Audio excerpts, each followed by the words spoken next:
जय हिंद मित्रांनो, स्वागत आहे तुमचं विशाल मराठी आपल्या एज्युकेशन यूट्यूब चॅनलवरती.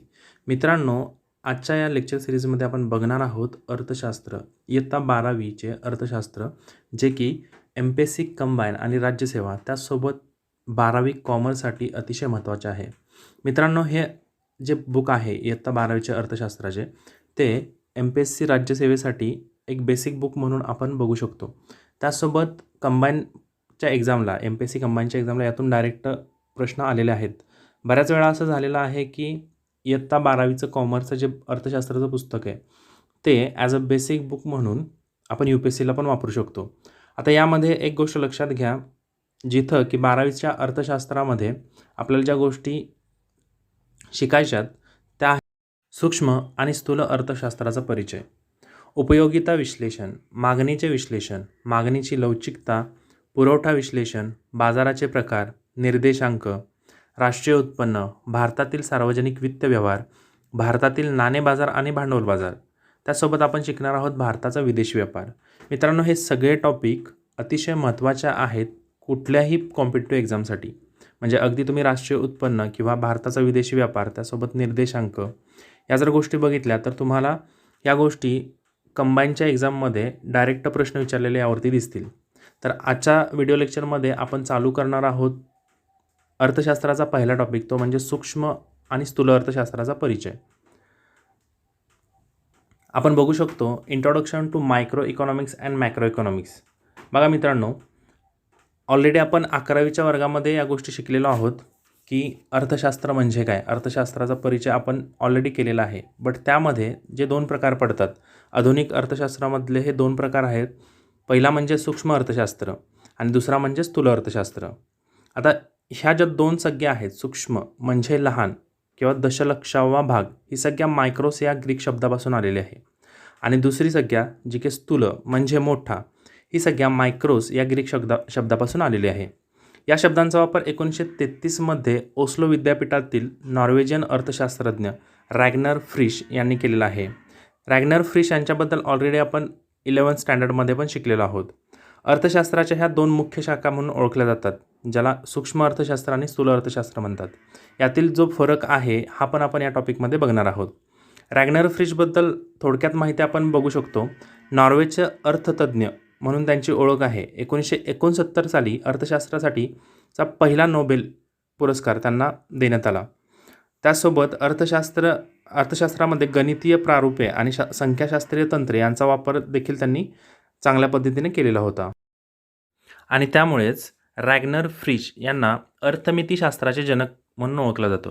मित्रांनो, इथे एक गोष्ट लक्षात ठेवा, जेव्हा तुम्हाला गॉड ऑफ इकॉनॉमिक्स किंवा फादर ऑफ इकॉनॉमिक्स किंवा अर्थशास्त्राचे जनक कोण असा प्रश्न येईल तेव्हा ते आहेत ॲडम स्मिथ. बट अर्थमितीशास्त्राचे जनक कोण असा जेव्हा प्रश्न येईल तेव्हा हे नाव विसरू नका, जे नाव आहे रॅग्नर फ्रिश यांचं. त्यानंतर आपण बघूयात सूक्ष्म अर्थशास्त्राची ऐतिहासिक वाटचाल, म्हणजे त्याची बॅकग्राऊंड काय आहे सूक्ष्म अर्थशास्त्र आणि स्थूल अर्थशास्त्राची, हे आपण डिटेलमध्ये बघूयात. इथं बघू शकता तुम्ही की सूक्ष्मलक्ष्य आर्थिक विश्लेषण प्रथम विकसित केले गेले असून हा पारंपरिक दृष्टिकोन आहे. या विश्लेषण पद्धतीचा प्रारंभ सनातनवादी अर्थशास्त्रज्ञांच्या कालखंडात झालेला दिसतो. यात ॲडम स्मिथ, डेव्हिड रिकार्डो, जे.एस. मिल इत्यादींचा समावेश होतो. नवसनातनवादी अर्थशास्त्रज्ञ प्राध्यापक मार्शल यांनी सूक्ष्मलक्षी आर्थिक विश्लेषण लोकप्रिय करण्याचे काम केले. प्राध्यापक मार्शल यांचा अर्थशास्त्राची मूलतत्वे हा ग्रंथ 1890मध्ये प्रकाशित झाला. इतर अर्थशास्त्रज्ञ जसे प्राध्यापक पिग्यू, जे.आर. विस्क, प्राध्यापक सॅम्युएल्सन, श्रीमती जॉन रॉबिन्सन इत्यादी शास्त्रज्ञांनी सूक्ष्म अर्थशास्त्राच्या विकासात मोलाचे योगदान दिले. इथं ही गोष्ट लक्षात ठेवा मित्रांनो की अर्थशास्त्राची मूलतत्वे हा ग्रंथ प्राध्यापक मार्शल यांचा आहे, जो की त्यांनी 1890मध्ये प्रकाशित केलेला होता. यानंतर आहे स्थूल अर्थशास्त्राची ऐतिहासिक वाटचाल. मित्रांनो, लक्षात घ्या, सूक्ष्म अर्थशास्त्राच्या उत्क्रांती अगोदरच स्थूल अर्थशास्त्र हा दृष्टिकोन अस्तित्वात होता. 16व्या व 17व्या शतकात व्यापारवादी विचारवंतांनी राष्ट्रीय उत्पन्न आणि संपत्ती या संकल्पनेचे विश्लेषण केले होते. 18व्या शतकात निसर्गवादी विचारवंतांनी सुद्धा, म्हणजेच फ्रेंच विचारवंत, ज्यांनी राष्ट्रीय उत्पन्न आणि संपत्ती या संकल्पनेचे विश्लेषण केलेले आहे. तसेच शासनाला ज्या शिफारसी केल्या व धोरणे सुचवली ती स्थूल अर्थशास्त्राच्या आधारावर होती. तसेच सनातनवादी अर्थशास्त्रज्ञ प्राध्यापक ॲडम स्मिथ, प्राध्यापक रिकार्डो आणि प्राध्यापक जे.एस. मिल यांच्या सिद्धांतातही राष्ट्रीय उत्पन्न व राष्ट्रीय संपत्ती यांची चर्चा केलेली आहे. परंतु त्यांचे समग्रलक्षी विश्लेषण हे सूक्ष्मलक्षी विश्लेषणात मिसळून एकत्र केलेले दिसते. त्यांच्या सूक्ष्मलक्षी आर्थिक विश्लेषणाने 1930च्या जागतिक महामंदीपर्यंत अर्थशास्त्राच्या जगात राज्य केले. जागतिक महामंदीनंतर लक्षात घ्या मित्रांनो, 1930ला जागतिक महामंदी आलेली होती. त्या केन्स यांनाच दिली जाते. लॉर्ड केन्स यांच्या व्यतिरिक्त माल्थस, विक्सेल, वॉलरा, आयर्विंग फिशर इत्यादी अर्थशास्त्रज्ञांचे स्थूल अर्थशास्त्राच्या विकासात मोलाचे योगदान आहे. मित्रांनो, यानंतर आपण बघूयात सूक्ष्म अर्थशास्त्राचा अर्थ. सूक्ष्म अर्थशास्त्र म्हणजे वस्तूचा लहान भाग किंवा हिस्सा होय. सूक्ष्म अर्थशास्त्राच्या राष्ट्रीय अर्थव्यवस्थेच्या लहान भागाशी संबंधित आहे. सूक्ष्म अर्थशास्त्रात वैयक्तिक उपभोक्ता, वैयक्तिक उत्पादक किंवा पेढी, विशिष्ट वस्तूची किंमत किंवा घटकाची किंमत यांसारख्या वैयक्तिक घटकांच्या आर्थिक क्रिया व वर्तनाचा अभ्यास केला जातो. इन शॉर्ट सांगायचं झालं तर सूक्ष्म अर्थशास्त्र म्हणजे आपल्याकडे असलेले पैसे. आपल्याकडे असलेले पैसे म्हणजे सूक्ष्म अर्थशास्त्र. आणि जर देशाच्या बाबतीत जर विचार केला तर ते होतं स्थूल अर्थशास्त्र. आता सूक्ष्म अर्थशास्त्राची व्याख्या जी दिलेली आहे ते आपण बघूयात. तुम्ही यापूर्वी सूक्ष्म अर्थशास्त्राच्या काही महत्त्वाच्या व्याख्या बघितलेल्या आहेत. त्यापैकी काही व्याख्या बघा. मॉरिस डॉब यांनी अर्थव्यवस्थेचे सूक्ष्मदर्शी अध्ययन म्हणजे सूक्ष्म अर्थशास्त्र होय अशी सूक्ष्म अर्थशास्त्राची व्याख्या केलेली आहे. त्यानंतर ए.पी. लर्नर यांनी सूक्ष्म अर्थशास्त्राद्वारे अर्थव्यवस्थेकडे जणू काही सूक्ष्मदर्शकाद्वारे पाहिले जाते. अर्थव्यवस्थेरूपी शरीरातील लाखो पेशी म्हणजे व्यक्ती आणि कुटुंबे उपभोक्त्याच्या रूपाने आणि व्यक्ती व उत्पादन संस्था उत्पादकाच्या रूपाने अर्थव्यवस्थेच्या संचलनात कशा प्रकारे भूमिका पार पाडतात हे अभ्यासण्यासाठी सूक्ष्मलक्षी अर्थशास्त्र या पेशींकडे जणू काही सूक्ष्मदर्शकातून पाहते, असं मत ए.पी. लर्नर यांचं आहे. यानंतर सूक्ष्म अर्थशास्त्राची व्याप्ती आपण बघणार आहोत. त्यामध्ये 3 भाग पडतात. पहिला म्हणजे वस्तूंच्या किमती निश्चितीचे सिद्धांत, ज्यामध्ये आपण मागणी आणि पुरवठ्याचे विश्लेषण बघतो. दुसरा भाग आहे तो उत्पादन घटकांच्या किमती निश्चितीचे सिद्धांत, ज्यामध्ये खंड, वेतन, व्याज, नफा इत्यादींचा आपण अभ्यास करणार आहोत. तिसरा भाग म्हणजे आर्थिक कल्याणाचे सिद्धांत, ज्यामध्ये आपण उत्पादन क्षेत्रातील कार्यक्षमता, उपभोग क्षेत्रातील कार्यक्षमता आणि एकूण आर्थिक कार्यक्षमता याचा अभ्यास करणार आहोत. यामध्ये पहिल्यांदा आपण पाहणार आहोत वस्तूंच्या किमती निश्चितीचे सिद्धांत. बघा मित्रांनो, वस्तूंच्या किमती निश्चितीचे सिद्धांत यामध्ये वैयक्तिक वस्तूंच्या किमती बाजारपेठेतील मागणी व पुरवठ्याने निश्चित केल्या जातात. सूक्ष्म अर्थशास्त्र मागणी विश्लेषणाशी संबंधित आहे. ते वैयक्तिक उपभोक्त्याचे वर्तन आणि वैयक्तिक उत्पादकाचे वर्तन म्हणजेच वैयक्तिक उत्पादकाच्या वर्तनाशी संबंधित आहे. दुसरा घटक म्हणजे उत्पादन घटकाच्या किंमत निश्चितीचे सिद्धांत, ज्यामध्ये सूक्ष्म अर्थशास्त्रात भूमी, श्रम, भांडवल, संयोजक हे घटक उत्पादन प्रक्रियेत सहभागी होतात. सूक्ष्म अर्थशास्त्र भूमीला खंड, श्रमाला वेतन, भांडवलाला व्याज आणि संयोजकाला नफा या मोबदल्यांची निश्चिती करण्यास मदत करते. आणि त्यानंतर या व्याप्तीमधला तिसरा पॉईंट तो म्हणजे आर्थिक कल्याणाचे सिद्धांत, ज्यामध्ये आपण बघतो आर्थिक कल्याणाचा अभ्यास हा प्रामुख्याने साधनसामग्रीच्या कार्यक्षम वाटपाशी संबंधित आहे. जर साधनसामग्रीच्या झालेल्या वाटपामुळे संपूर्ण समाजाला महत्तम समाधान प्राप्त होत असेल तर ते वाटप कार्यक्षम वाटप आहे असे म्हणता येईल. साधनांच्या कार्यक्षम वाटपामुळे समाजाचे जास्तीत जास्त आर्थिक कल्याणाचे उद्दिष्ट साध्य होते. दुसऱ्या शब्दात आर्थिक कार्यक्षमतांचा अभ्यास यात होतो. आर्थिक कार्यक्षमतेचा विचार 3 प्रकारे होतो. ते म्हणजे उत्पादन क्षेत्रातील कार्यक्षमता, दुसरा म्हणजे उपभोगाच्या क्षेत्रातील कार्यक्षमता आणि तिसरा म्हणजे एकूण आर्थिक कार्यक्षमता. यामध्ये आपण बघतोय उत्पादन क्षेत्रातील कार्यक्षमता. बघा मित्रांनो, उत्पादन क्षेत्रातील कार्यक्षमता म्हणजे उपलब्ध साधनसामग्रीच्या मदतीने जास्तीत जास्त उत्पादन घडवून आणणे. म्हणजे आपल्याकडे जेवढी साधनसामग्री आहे त्याचा जास्तीत जास्त प्रोडक्शन घडवून आणणे. त्यानंतर आहे उपभोगाच्या क्षेत्रातील कार्यक्षमता, म्हणजे संपूर्ण समाजाचे जास्तीत जास्त समाधान होईल अशा पद्धतीने उत्पादित वस्तू व सेवांचे लोकांमध्ये वितरण होणे. आणि तिसरी गोष्ट म्हणजे एकूण आर्थिक कार्यक्षमता, लोकांना सर्वाधिक प्राधान्याने हव्या असणाऱ्या वस्तूंचे उत्पादन होणे. या 3 कार्यक्षमतांचा यामध्ये समावेश होतो. या कार्यक्षमता साध्य करण्याच्या दृष्टीने आवश्यक असणाऱ्या अटींचे विवेचन सूक्ष्मलक्षी अर्थशास्त्रात केले जाते. सूक्ष्मलक्षी अर्थशास्त्राचा अभ्यास हे प्रामुख्याने किंमत सिद्धांत व साधनसामग्रीचे वाटप यांच्याशी संबंधित आहे. सूक्ष्म अर्थशास्त्र या शाखेत संपूर्ण अर्थव्यवस्थेशी संबंधित समग्र परिणामांचा अभ्यास केला जातो. तो केला जात नाही. या शाखेत बेकारी, दारिद्र्य, उत्पादनाची विषमता यांसारख्या राष्ट्रीय पातळीवरील आर्थिक समस्यांचा अभ्यास केला जात नाही. त्यासोबत आर्थिक वृद्धीचे सिद्धांत, व्यापार चक्राचे सिद्धांत, मौद्रिक व राजवित्तीय धोरणे इत्यादींचा अभ्यास सूक्ष्म अर्थशास्त्राच्या कक्षेबाहेर आहे. म्हणजे हा जो अभ्यास आहे हा स्थूल अर्थशास्त्रात केला जातो, जो की सूक्ष्म अर्थशास्त्रात केला जात नाही. हे लक्षात ठेवा मित्रांनो. आता आपण पुढे बघूयात सूक्ष्म अर्थशास्त्राची वैशिष्ट्ये. पहिलं वैशिष्ट्य म्हणजे वैयक्तिक घटकांचा अभ्यास. जसं की मी मगाशी तुम्हाला सांगितलं, आपल्या जवळचे पैसे म्हणजे सूक्ष्म अर्थशास्त्र. सूक्ष्म अर्थशास्त्रात विशिष्ट उद्योग संस्था, कुटुंब संस्था, वैयक्तिक किमती यांसारख्या लहान वैयक्तिक आर्थिक घटकांच्या वर्तनाचा अभ्यास केला जातो. याचं दुसरं वैशिष्ट्य म्हणजे किंमत सिद्धांत.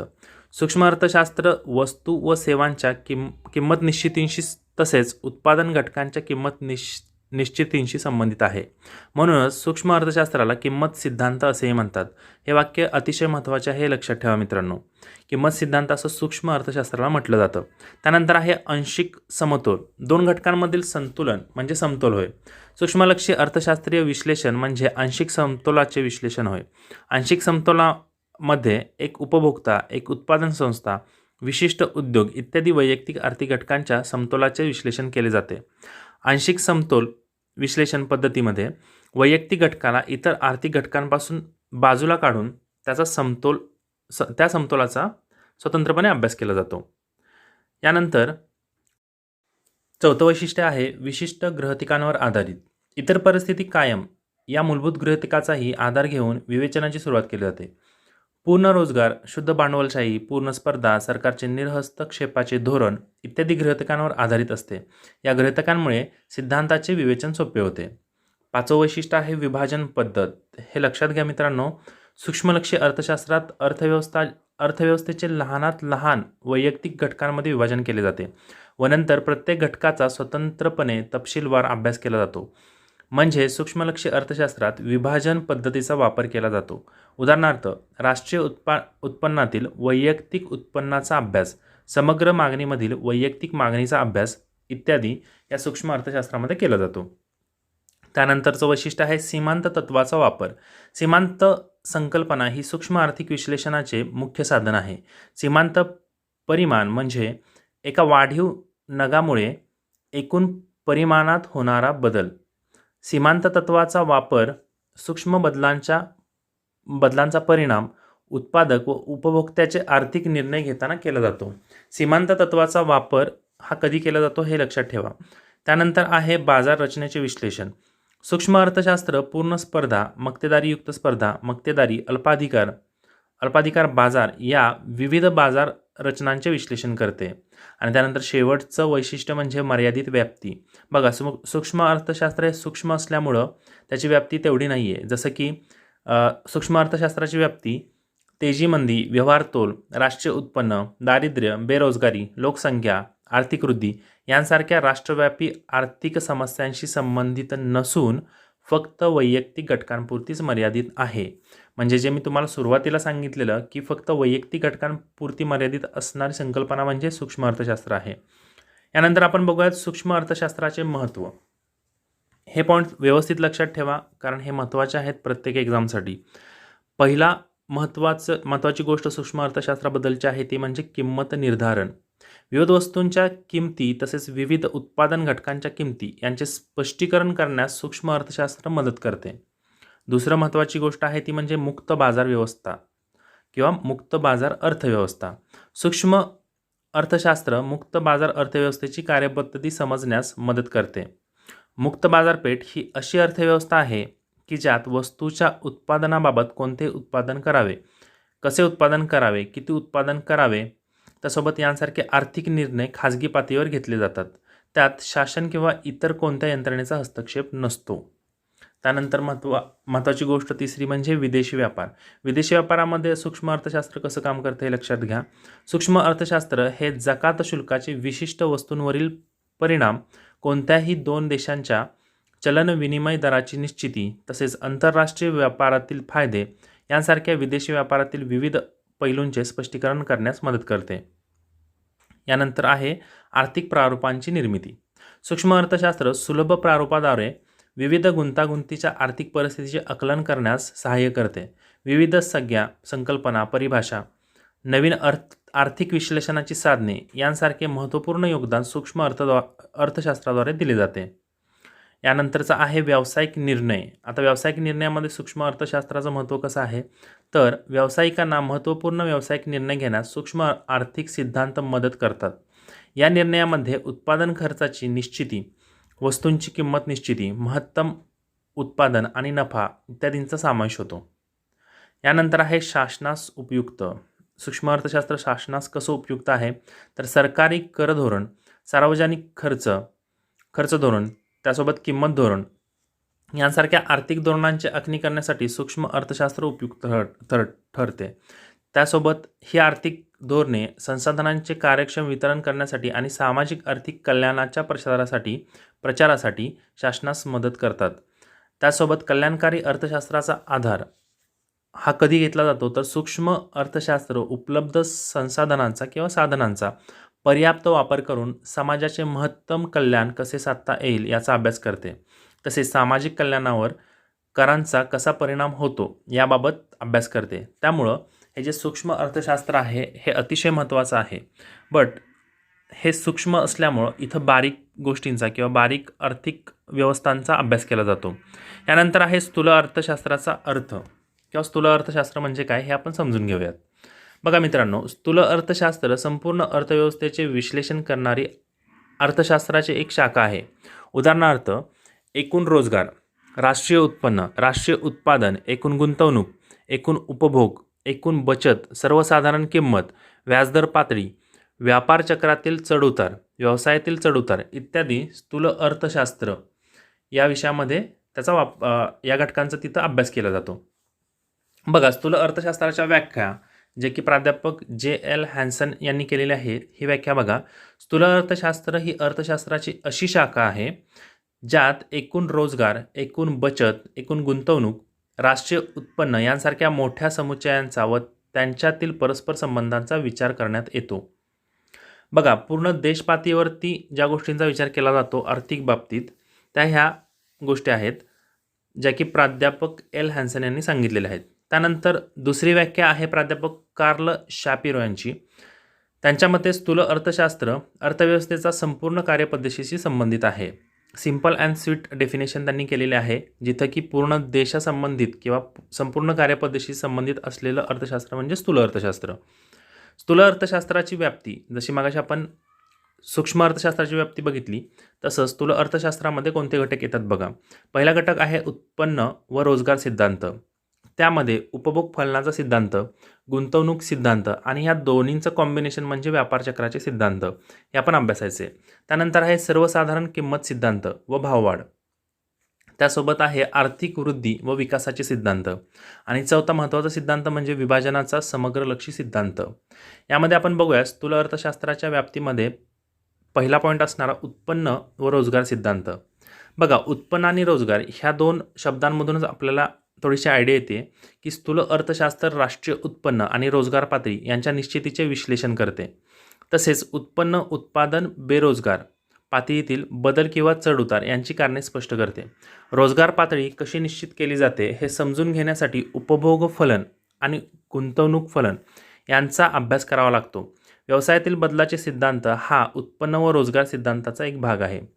ह्यातले प्रत्येक शब्द महत्त्वाचे आहेत, ते लक्षात ठेवा आणि लक्षात घ्या, समजून घ्या. त्यामध्ये दुसरा आहे सिद्धांत, तो म्हणजे सर्वसाधारण किंमत पातळी सिद्धांत, ज्यामध्ये आपण स्थूल अर्थशास्त्र सर्वसाधारण किंमत पातळी कशी निश्चित होते आणि त्यातील चढ उताराची कारणे यांविषयी विश्लेषण करते. त्यामुळे तेजी व मंदी, सामान्य पातळीमुळे निर्माण होणाऱ्या बदलांचे विश्लेषण करते. तेजी आणि मंदीने निर्माण होणाऱ्या समस्यांमुळे सर्वसाधारण किंमत पातळीचा अभ्यास महत्त्वपूर्ण ठरतो.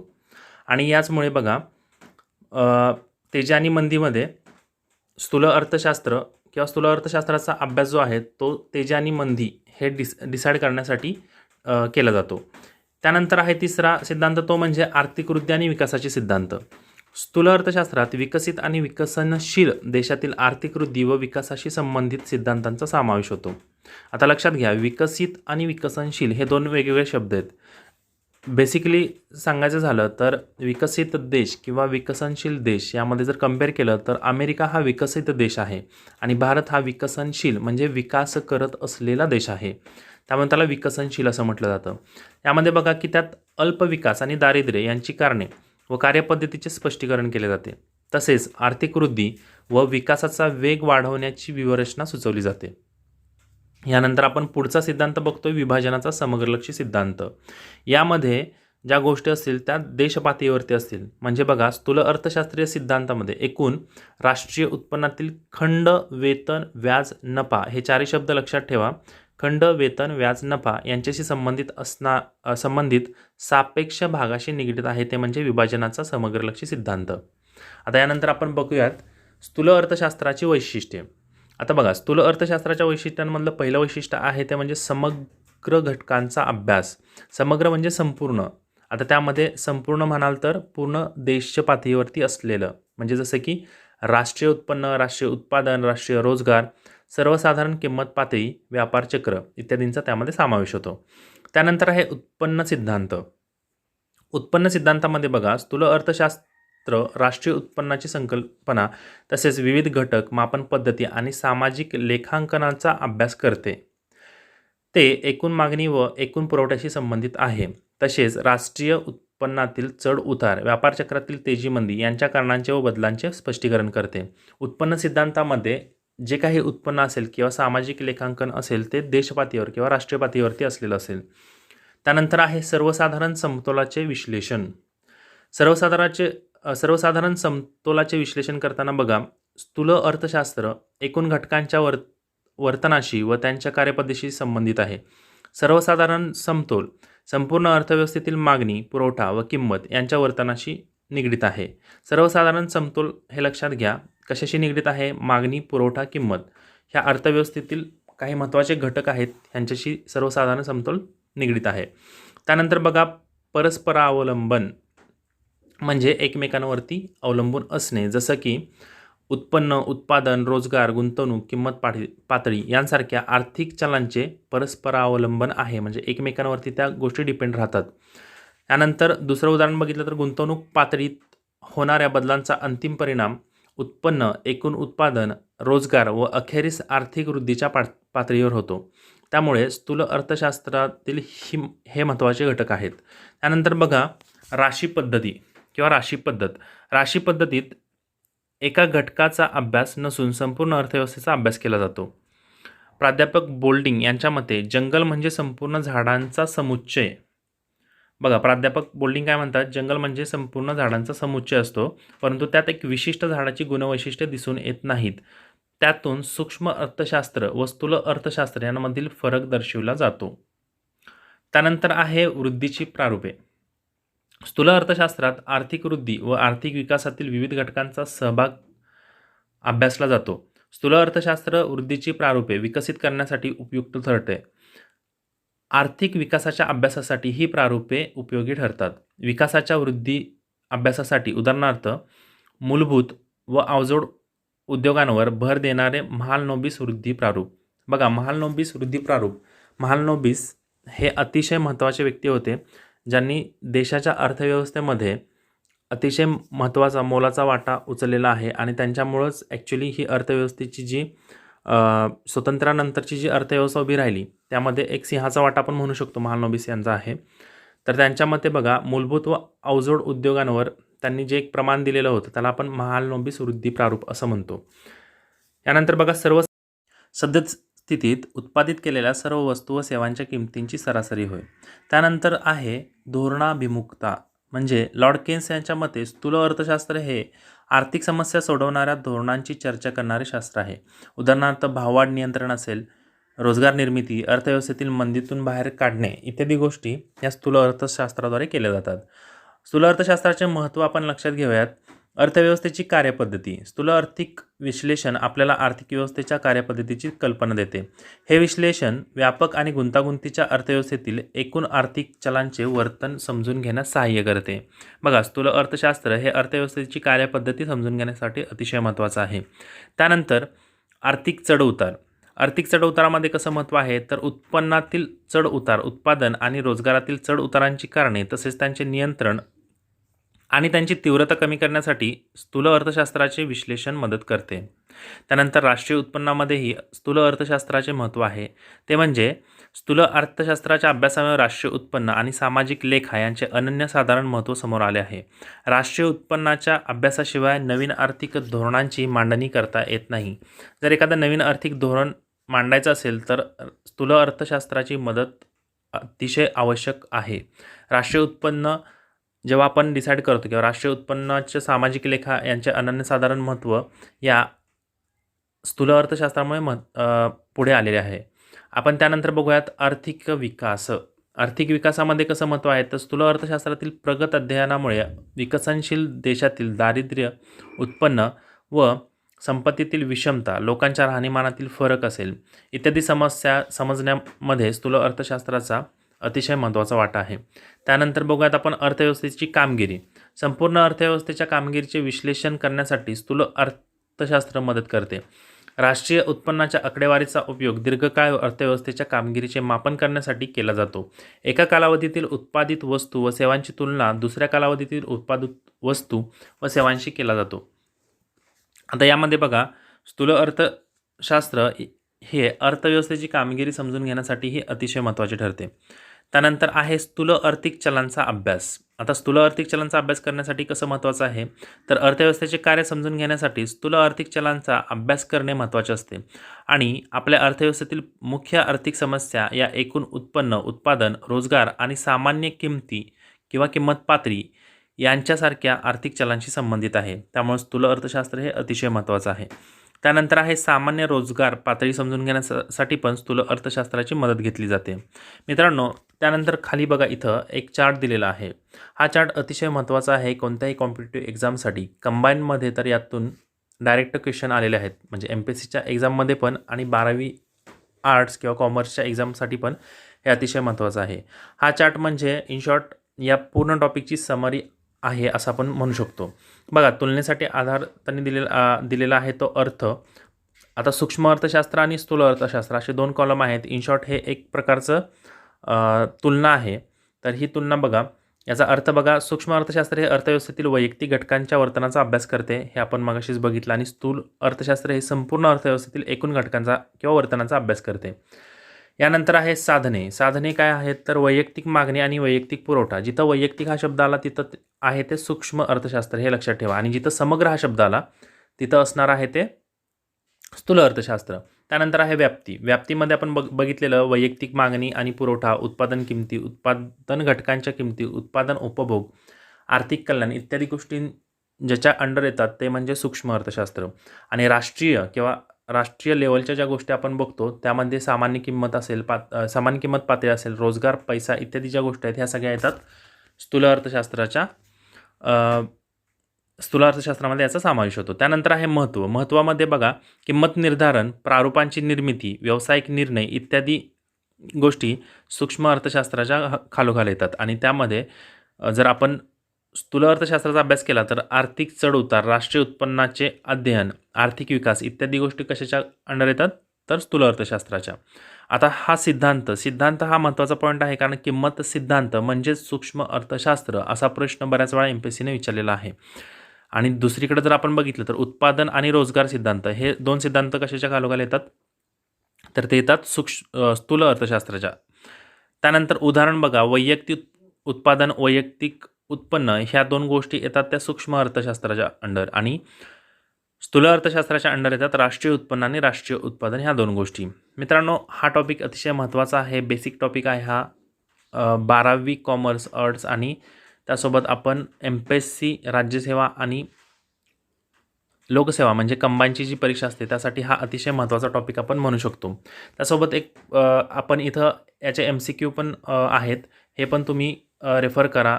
हे MCQ करा, कारण यातूनही डायरेक्ट क्वेश्चन काही वेळा विचारले जातात.